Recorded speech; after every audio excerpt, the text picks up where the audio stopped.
theme from Sears Radio Theater, which will be brought to you Monday through Friday on this station. Today you can laugh with Andy Griffith as your host for things that are funny. Tomorrow, Vincent Price will bring you a generous helping of mystery, suspense, and detective stories. Thursday, Cicely Tyson will enthrall you with tales of love and hate, dramas involving human emotion. Friday, Richard Widmark will host tales of adventure in outer space, under the sea, anywhere there is adventure. And on Monday, you'll hear stories of the Golden West and the West we know today with Lorne Green as your host. The Sears Radio Theater will begin after this message from your local station. KMOX, St. Louis. This is Andy Griffith. We're just about to enter the Bentley residence. It's all right. Come on in. Well, it looks as though Elizabeth has redone the foyer again. New carpet, new wallpaper. Whenever she's bored, Elizabeth redecorates the house. She's been redecorating a lot lately. As an attorney, Joe is kept busy at the office. Very busy. He's a divorce attorney. It's early, though, so I'm sure they're both home. Probably upstairs, still asleep. Joe and Elizabeth have been happily married for almost 10 years now. Of course, they have their little differences now and then, but nothing really serious. Cassie, the Bentley's housekeeper, will probably come barrel-housing out of the kitchen any second to find out what's going on up there. Nothing ever goes on in the Bentley household without Cassie having her say about it. Yes, sir, here she comes. And, something's up, all right. Here come the Bentleys. They both look like they're moving out. I think our story's about to begin.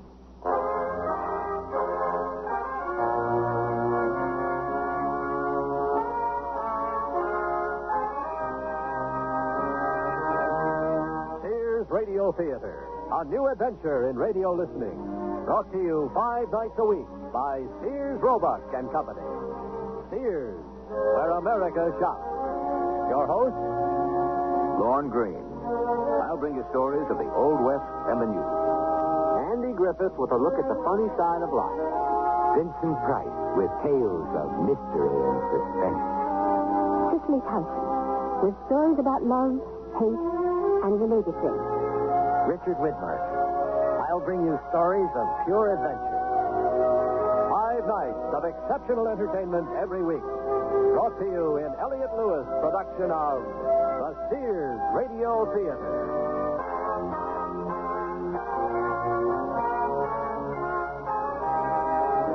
Our story, And Baby Makes Four, by Shirley Gordon. Our stars, Mary Jane Croft and Elliott Reed.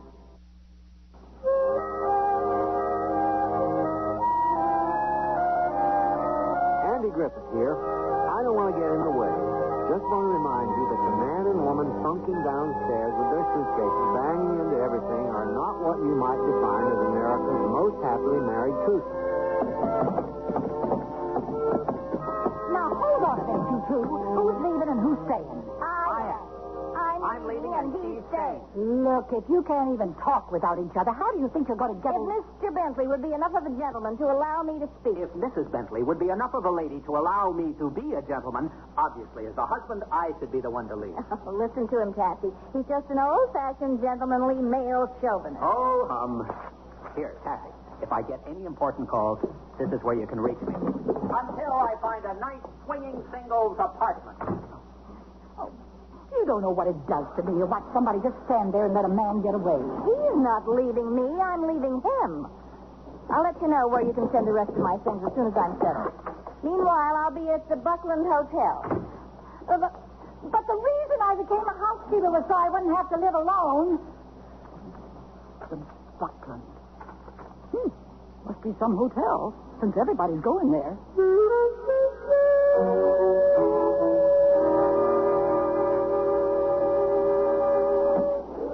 Well, I hope you'll enjoy your stay with us, Mr. Bentley. Thank you. Suite 805, Jimmy. The elevator's this way, sir. Thank you. Excuse me. Excuse me. I'd like a suite, please. I'm not sure how long I'll be staying. Yes, ma'am. If you'll just sign the register. We're very happy to have you with us, Mrs. Bentley. Thank you. Let me see. Will suite 807 be all right? Why? Is there something wrong with it? No, of course not. Except that it's right next to Suite 805. What's wrong with Suite 805? Oh, nothing. Nothing. Except that it's right next to Suite 807. Oh, well, I'm not superstitious about numbers. Oh, yes, ma'am. I mean, no, ma'am. Suite 807, Billy.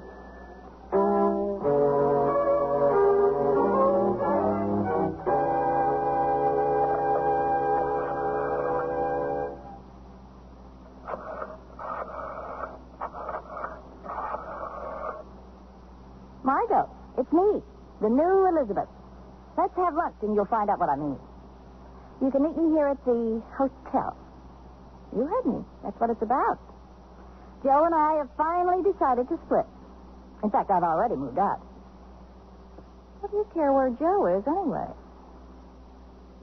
Well, yes, I suppose he is fair game now, but you could at least wait until the body's lukewarm. Look, on second thought, Margot, I'm not sure about lunch today. I'll call you back.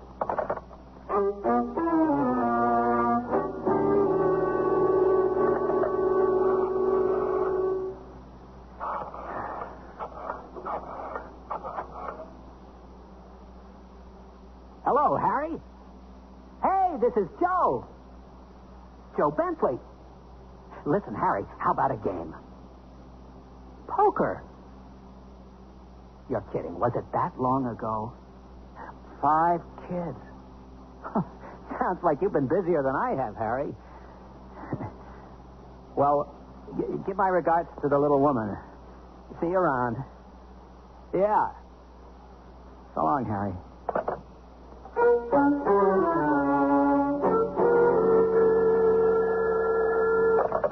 Bentley residence, more or less. Hello, Tassie. I just thought I'd call to find out how things are at the house. Lonesome. What do you think? How are things where you are? Oh, fine. It's a lovely hotel. Yeah? Well, you know the service isn't bad here either. Yes, Tassie, I know. Oh, by the way, have you run into anybody there that you know? No? Why? Oh, I just wondered. You haven't heard anything from Mr. Bentley, have you? No. But if he calls, should I give him a message? Oh, no, no message. I'll talk to you later, Tassie, all right? Sure. I think somebody around here ought to still talk to somebody. Hello, Mr. Bentley. How did you know it was me, Tassie? You're the only one left. I guess you're wondering how things are here at the house? Oh, well, yeah, I just thought I'd call and... How are things at the house? Quiet. I hear your hotel is lovely. It's okay. Where did you hear that? Oh, somebody else I know is staying there. Oh. Mrs. Bentley hasn't called by any chance, has she? Yep. Is everything all right with her? She's staying in a lovely hotel. Did she? I mean, are there any messages for me? One. Miss Margot Graham called. Margot? You sure she didn't want Mrs. Bentley? Positive. She was very explicit on that point. Huh. Well, okay, thanks. I'll check with you later. I'll be here. Somebody has to stay and look after the goldfish.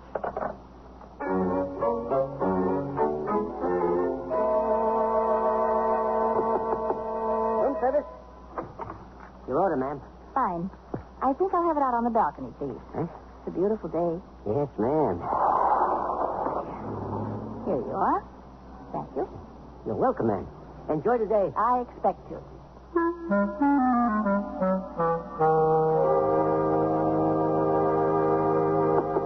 Room service. Come in. Would you like to have your drink out on the balcony, sir? It's a beautiful day. Huh? Oh, yes. Yeah, that'll be fine. There you are, sir. Thanks. Thank you, sir. Enjoy the day. I plan to. Joe, is that you? Liz, what the hell are you doing here? What am I doing here? What are you doing here? With all the hotels there are in this town? Why did you have to pick this one? I heard the view was nice. I didn't know you came with it. So, where do we go from here? Not we, me. No, I wouldn't think of interfering with your plans. You can stay here. I'll leave. Oh, where did this chivalry come from all of a sudden? With you, it isn't easy. Maybe because I've been married to you for too many years. You do what you want to do. I'm leaving. Not before I do.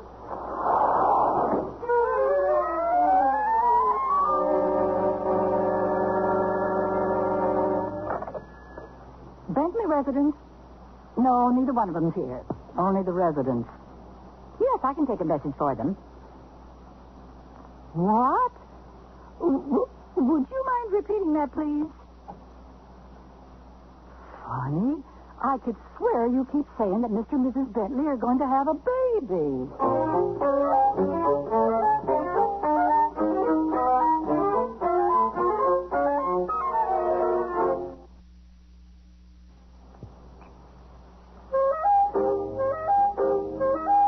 Well, here's the pickle. Elizabeth's left home in a pit, and right behind her, husband Joe's left her.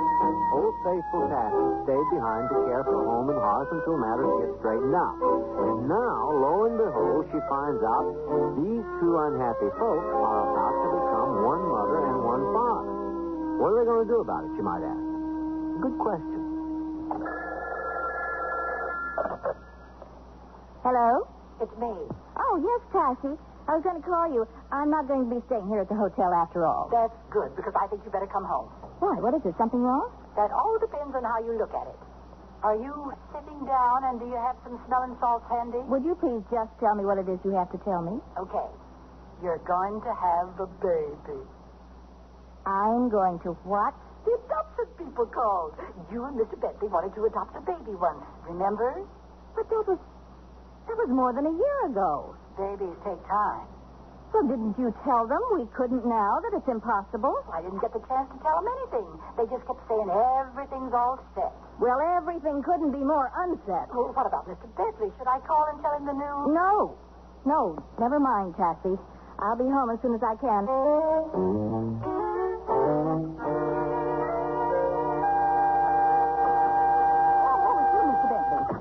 Did you happen to run into Mrs. Bentley by any chance? Yes, I did, by chance. Oh, then she told you.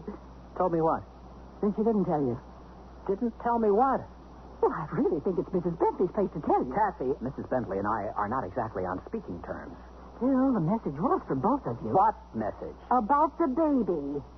What baby? Yours. Mine? Right. Run that past me once again, slowly, okay? Okay, but that isn't going to change anything. Someone left a message for Mrs. Bentley and me, right? Right.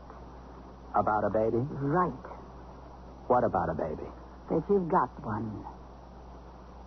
Boy or girl? Boy. Mrs. Bentley and I have a baby boy. Well, not a baby exactly. He's 5 years old, they said. We have a baby boy, 5 years old. Ah, that adoption business we looked into. But that was at least... Over a year ago. The 5-year-old babies take longer. That was when things were different. That was when... You and Mrs. Bentley were on speaking terms. Yes, right. I hope you explained that to them. I mean, it's impossible now. What would we do with... A boy, huh? 5 years old? He's a little half and half kid from Vietnam. He's what? You know, the unknown soldier and the... Cassie, I read the GI Overseas Manual. Well, what would Mrs. Bentley and I do with the... You must have told him that you weren't fussy. Well, we weren't. We're not. But the whole thing is out of the question now. Even if he were an all-American kid with red hair, blue eyes, and freckles. And if you didn't explain that to them, you'd better call them right back.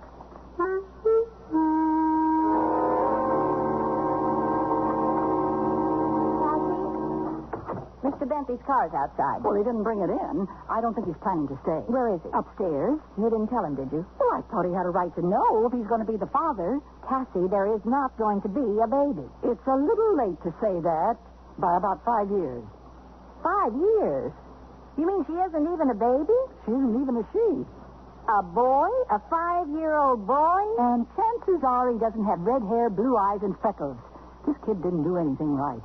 Didn't Mr. Bentley tell you to call them back and cancel the orders? Well, then, tell them we're sorry for any trouble they went to. Too bad the kid went to the trouble of being born. Mr. Bentley and I are not responsible for that. Neither is the kid. All right, I'll call. Or I'll ask Mr. Bentley to call.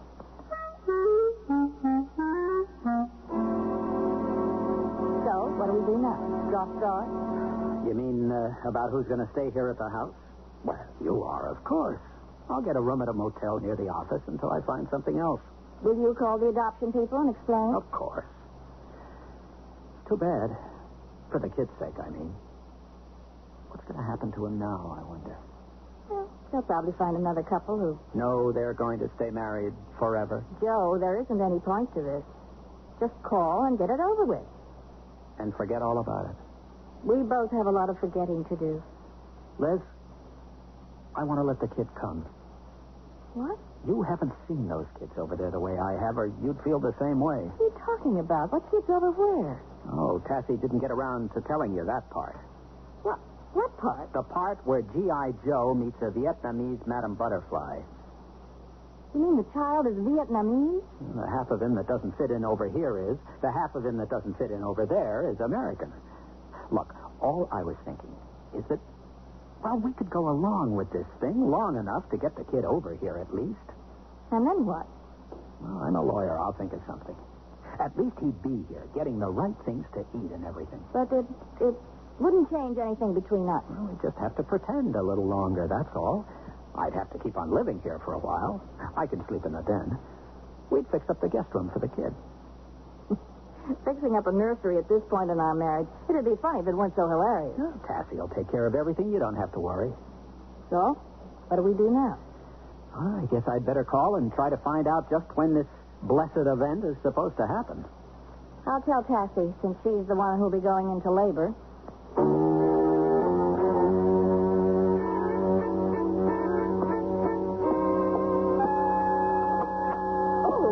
Afternoon, Mr. Bentley. I thought you weren't coming into the office today. Couldn't stay away. Anything important? I've put some things on your desk, but nothing really urgent. Good. Well, excuse me, Mr. Bentley, but I didn't know you played football. Oh, this. It's a present for someone. A surprise. But as a matter of fact, I used to play a lot back in college. Feels good to heft the old pigskin again. I suppose so.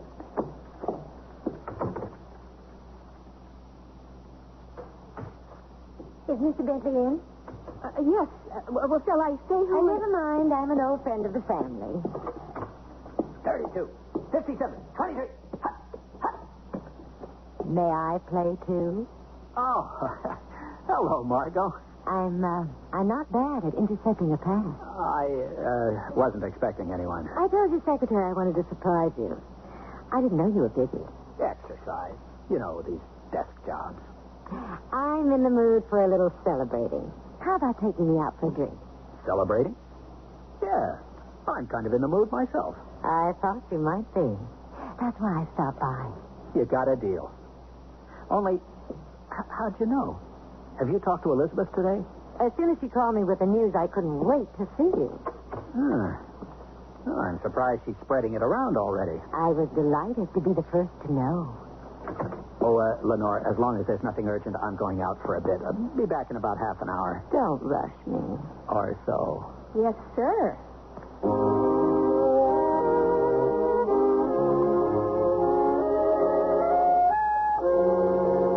Well, what should it be, Joe? Congratulations or commiserations? I'm very good at both. Why don't we risk congratulations? I'll drink to that.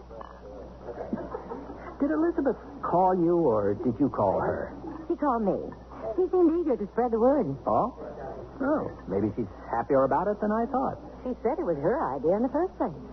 Well, now that I think about it, I guess it was.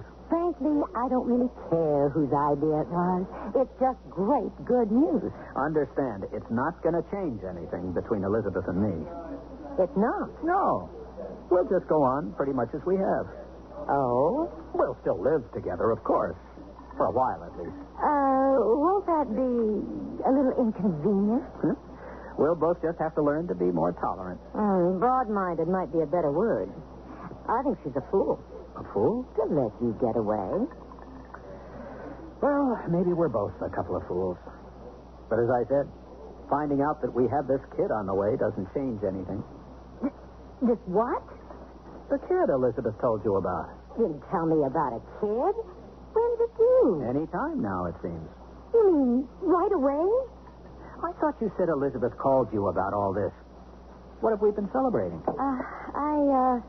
I think I'd better get you back to your office. Yeah. This isn't any time for a family breadwinner to goof off, is it? Not with this cookie.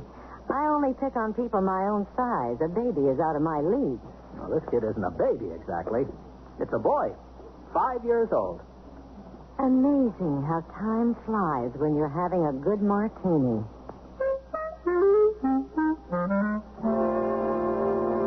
What are you doing lying around? I thought we were going shopping. Oh, you go, Tessie. There's no point in my going. Oh, he's going to be your kid, at least for a while. I had 9 years to get used to being a wife, and I didn't make it. You do the best you can with the shopping, Tessie. I don't feel up to it. And before you go, will you take that picture and put it away someplace out of sight? Your wedding picture? Oh, now, wouldn't it be kind of nice to leave it out just for the kid? So he could feel legitimate for a change. Cassie, Mr. Bentley and I have agreed this child is not going to change a thing between us. Well, then you put the picture away. I'm not going to do all your dirty work for you.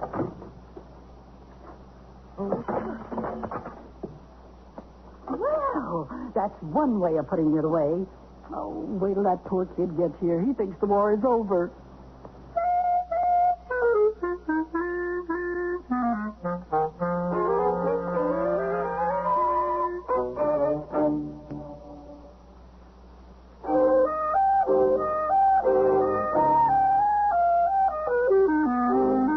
Andy Griffith again with the concluding act of And Baby Makes Four. Anybody home? Margo? Sorry, Cassie's out. Just come on up. I'm in the bedroom. You know, I might think this was a touch of morning sickness if it weren't 3 o'clock in the afternoon. And if your husband hadn't already told me that you've ordered a little ready-made model.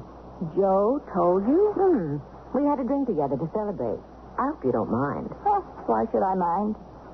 Yes, I see. Why should you? Oh, no, that was just a little accident. You weren't kidding when you said you were breaking up your marriage. And what's all this about adopting a child at this point? And why Chinese? Vietnamese. Joe wasn't too informative. I'm afraid I'm not going to be either. What's the big mystery? Motherhood, as far as I'm concerned. I must say, you don't sound too inspired. Would you be if you just learned you were about to become the mother of a starving refugee? You mean this was all Joe's idea? No, we both agreed to it. I got the idea you two weren't in agreement on anything these days. So you didn't waste any time moving in on the situation. And moving out again under the circumstances. Has anybody told this poor kid what he's in for? Seems to me he'd be better off staying in China. Vietnam. Fortunately, there's Cassie. Oh, then this was all Cassie's idea. It doesn't matter whose idea it was. The child will be here soon. And the patter of little feet is all you need in your cozy little love nest. Oh, Margot, I just believe in facing facts. A spade's a spade. You can't make it into a heart. Well, you can relax. Joe and I aren't kidding ourselves. I know exactly what you need. Get yourself freshened up, and I'll meet you for cocktails at Tony's around 5. All right? I don't know. Exactly what do you have in mind? Trust me. See you at 5. Oh, hello, Cassie. Hi. My goodness. It looks as though you bought out the town. Don't forget, Liz. Tony's at 5. Well, how'd the shopping go, Cassie? Look! For heaven's sake. It had to get so much you should have had it delivered. I did. The truck will be here tomorrow.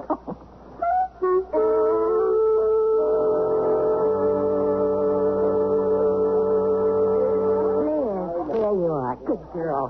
I was afraid your impending motherhood had you completely immobilized. All right, Margot, what are you up to? Just what is it that you think I need? Not what, who. And here he comes now. Do you believe it? Oh, Margot, really? Well, after all, Liz, you're practically a divorcee, aren't you? And you're not a mother yet. Bill, darling, sit down.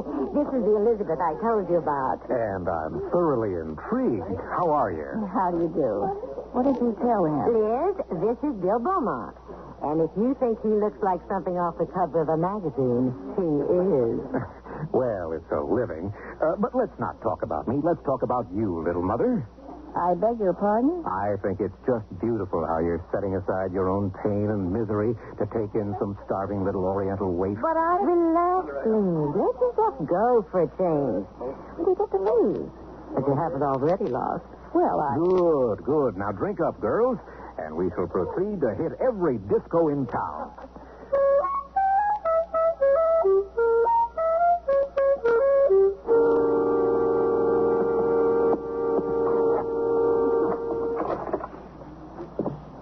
don't want to wake up anybody's husband.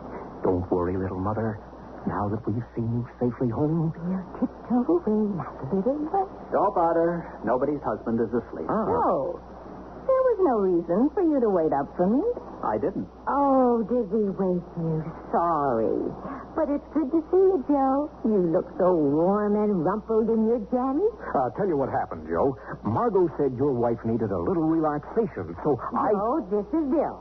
He's a model. A model what? Photographer's model. You know, horses, the West. Show him your tattoo, Bill. Had it done especially. I believe in realism in my work. Admirable. Well, now that we're all here, no reason to let the party die. Oh, it'll have to live on without me. I don't feel so good all of a sudden. Oh, what's the matter, little mother? Just a little 3 o'clock in the morning sickness. Well, then you better get her right to bed, Joe. Come on, Margot. Time for us to tiptoe away like little bitty mice. Oh, well, another time, Joe, darling. I'll be seeing you, little mother. Oh, shut up.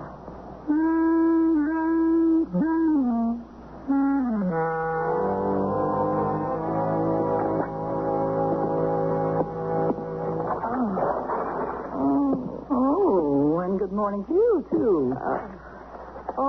Cassie, if you lay that tray full of food in my lap, you are fired. Starve a fever, feed a hangover. Bill, I hear you had a hot date with John Travolta last night. I gather you've seen Mr. Bentley this morning. On his way out. He said you could reach him at the office if you get any news. I'm not up to any news today. If anybody calls, I'm not in. Bentley residence? Yes, Mrs. Bentley is in. Just a minute. Oh. Okay, I'll make a deal. You eat the breakfast, and I'll answer the phone. Well, if you put it that way. Can I take a message? Right. Thank you. Yes, what is it? It's the kid. He's on his way. What do you mean he's on his way? I mean, the stork is taken off. Only in this case, he's coming by jet. You mean the child is actually going to be here soon? Even sooner. Try 6 o'clock tonight. Oh, don't worry. With luck, baby, your head will be back by then.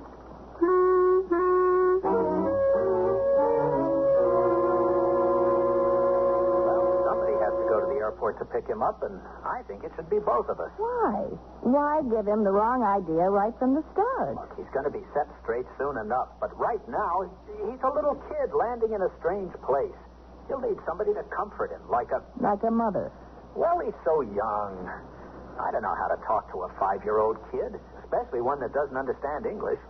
Look, I agree. We should both go, but honestly, Joe, I don't think I could make it the way I'm feeling. You picked a great time to go disco hopping. No, I don't think it's a hangover. It's like flu or something. Anything that gives you an out, right? Well, there's still a few hours. Maybe I'll feel better by then. Maybe you'd better feel better by then. Oh. No, don't look at me. I'm the home front welcome committee.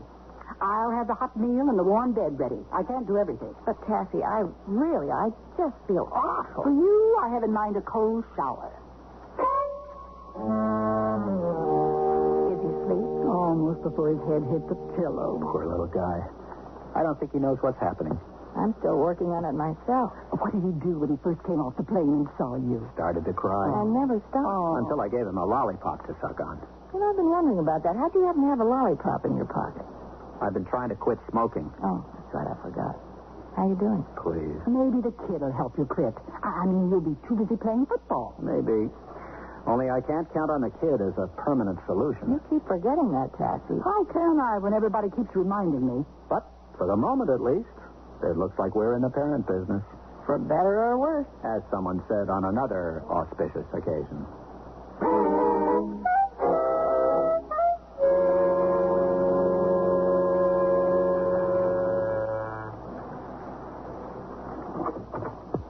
Why, Joe, this is a surprise. Come in. Is the bar open? For you, anytime. That's on the rocks, right? Right. Cheers.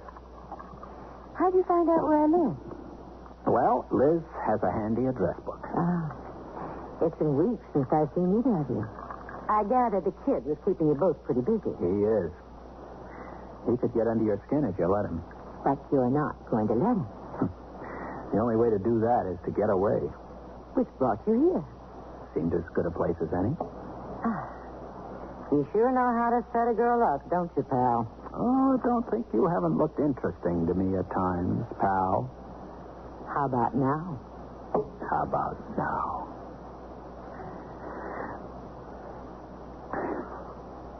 What's the matter? You don't hear me complaining, do you? No, but... You don't have to make excuses to me about still being in love with your wife. I don't know if I'm still in love with Elizabeth. I haven't been able to give up smoking either. All right, then. Maybe it's just your new father image getting in the way. I have to admit that Joey keeps popping into my head. Joey? A Joe Jr.? Oh, you really are asking for it, aren't you? No, it's not for me. It's for the G.I. Joe who started him on his way. And how's Elizabeth taking to little Joe Jr.? I don't know. You'll have to ask her. I think I will.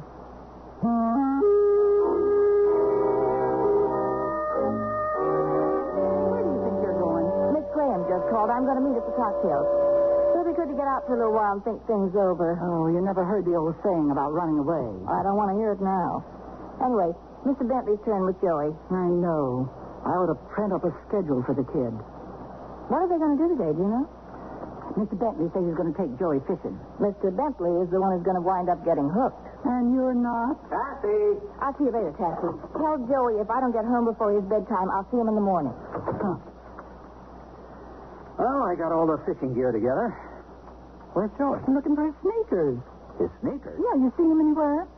Oh, as a matter of fact, I took them. Well, you know, guys sometimes get their kids' shoes bronzed to keep on their desk at the office. They make great bookends. Yeah. Only usually they wait till the kid outgrows them. Well, I guess Joey better not wear them fishing then. If he fell in, he'd sink. Sorry. Oh, it's all right. He wants to wear his cowboy boots anyway. I'll buy him a new pair of sneakers tomorrow. They make great pencil holders, too.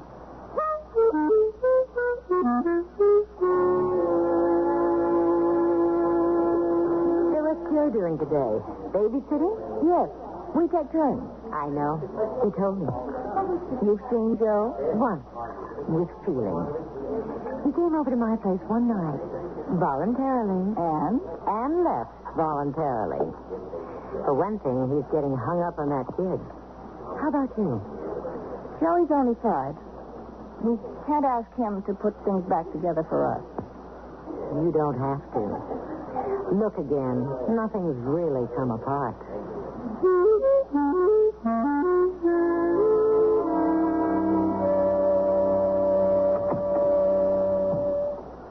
Where's Joey? Gone to bed. Joe, I've done some serious thinking. So have I. I want to keep... Well, what are we going to have? A custody battle? I mean it, Joe. So do I. Well, then I guess that's what we're going to have. But I'll win. I'm the mother. Oh, no. Things have changed. You better get yourself a good lawyer. I already have one. Liz, are you sure it isn't just Joey coming into our life and... No, I'm sure. I found out you're a habit I don't want to break. like smoking? Pardon me, but I could have told you that in the first place and saved you all that trouble. Kathy, please. And Joe, I guess now's the time to tell you something else. What? That morning after sickness I had, I went to the doctor for it. The doctor? How do you think Joey's going to feel about a little brother or sister? I think Joey's gonna love it. Nothing like getting the ball rolling in the right direction.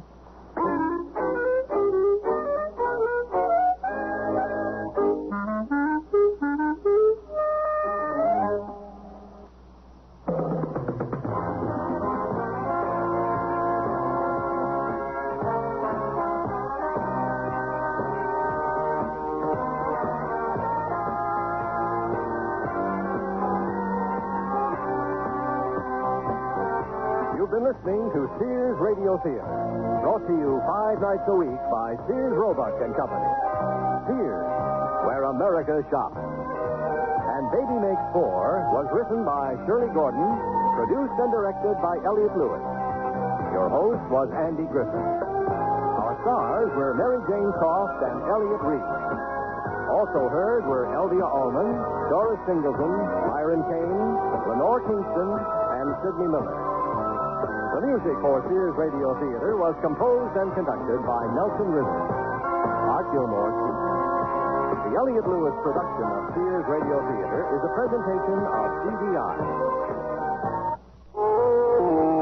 CBS News. Israeli Foreign Ministry sources are quoted as saying the Israeli cabinet will consider a U.S. plan for reconvening the stalled peace talks with Egypt. I'm Christopher Glenn, reporting on the CBS radio network.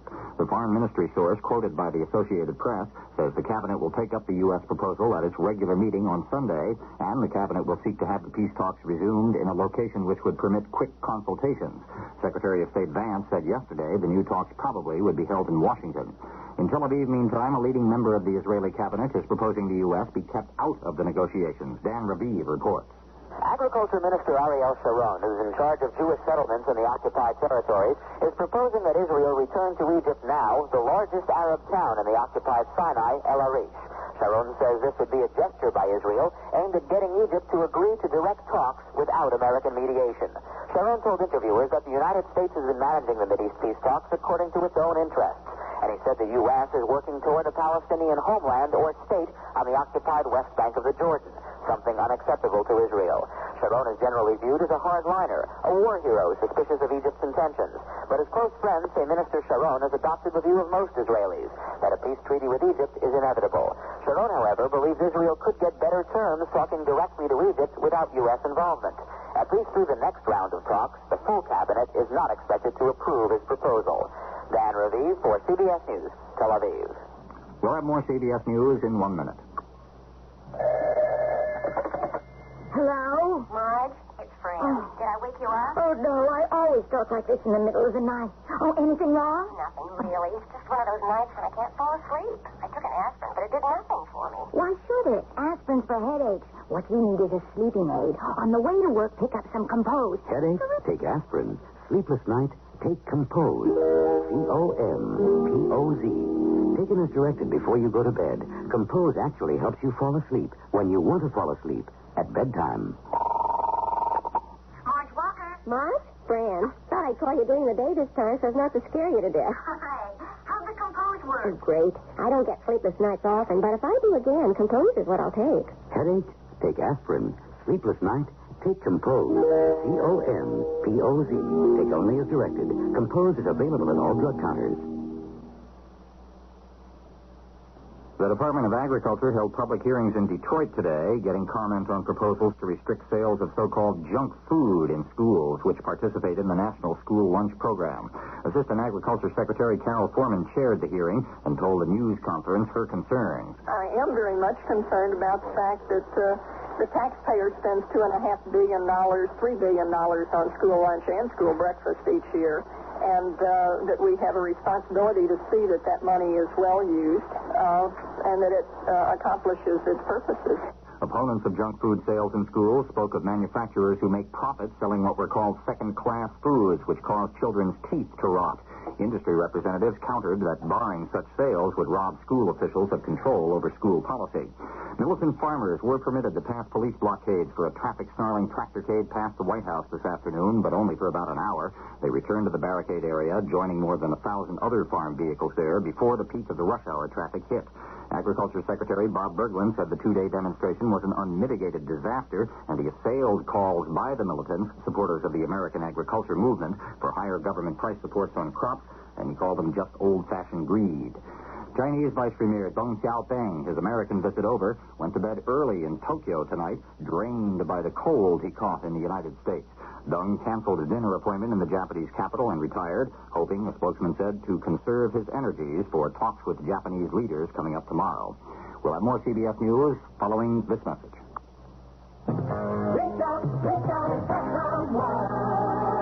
I know my friend Marge so well that if she happens to call early in the morning, I know exactly what she's going to say. She'll say, I hope I didn't wake you. Sally, I hope I didn't wake you.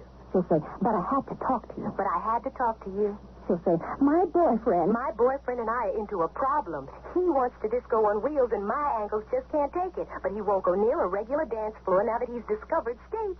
Sally, I feel better just telling you about it. Then she'll say, I haven't even asked how you are. I haven't even asked how you are. Well, next time. Thanks, Sally. I'll speak to you soon. Bye. That's my friend Marge. And as well as I know her is how much I love her. Dial direct state to state without operator assistance and save 60% before 8 in the morning and evenings after 11, except Alaska and Hawaii. The Bell System. 4 government agencies have agreed on ways to identify cancer-causing substances. That move is described as a major step toward unifying the government's overall approach to dealing with cancer problems. Researchers at the Roswell Park Memorial Institute in Buffalo, New York, meantime, say they've gotten very encouraging results with a new vaccine, which seems to improve the survival chances of people who have had lung cancer surgery. I'm Christopher Glenn, CBS News. Good evening. I'm Jackson Kane, KMOX Radio News. Former Missouri House Speaker Richard Rabbitt, rejected in an appeal to the U.S. Supreme Court for a new trial, has been sentenced to 4 years in prison, a $7,000 fine, and 5 years probation. Rabbitt was convicted of corruption in office.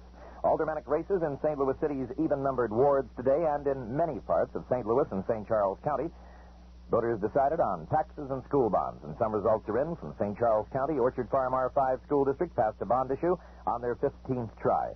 The Wentzville R4 School District passed an almost $2 million bond issue to finance additions to 2 new schools. Jefferson County, Crystal City narrowly passed a $795,000 bond issue in addition to an elementary school. And in Jefferson County, Water District Number 1 approved a $250,000 bond issue, 3-1, for new buildings. A 22-year-old Cahokia, Illinois man who faces the death penalty has pleaded guilty to murder and 4 counts of attempted murder in the holdup at the State Park Cafe. The trial of Eugene Walker, Jr. had to be delayed until Tuesday because Walker's 5th attorney refused to represent him. Unemployment benefits for some people are now subject to state and federal income tax. The Missouri Division of Employment Security said they doesn't mean much change to government, but they do say the cost of their operation will go up. An agency spokesman said benefits were exempted from taxes prior to January the 1st. Cloudy weather with occasional light snow tonight, little or no accumulation, colder by morning, low 10 to 15. Clearing Wednesday with a high near 30, increasing cloudiness Wednesday night, low near 10. We have a chance for snow Thursday with a high in the 20s. Right now in the St. Louis metropolitan area, cloudy skies, barometric pressure falling, 29.92. Southeast winds at 5, humidity 78%, and we have 31 degrees.